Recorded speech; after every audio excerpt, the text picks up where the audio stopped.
нашего попечительского совета является депутат Государственного Совета Республики Татарстан Мухаммадиев Рустам Набиулович, которому мы выражаем искреннюю благодарность и большое спасибо за его оказанную помощь для нашего интерната.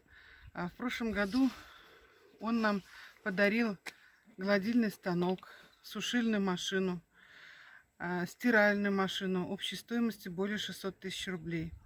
В 2020 году мы отремонтировали при его помощи нашу баню, тоже стоимость 600 тысяч рублей.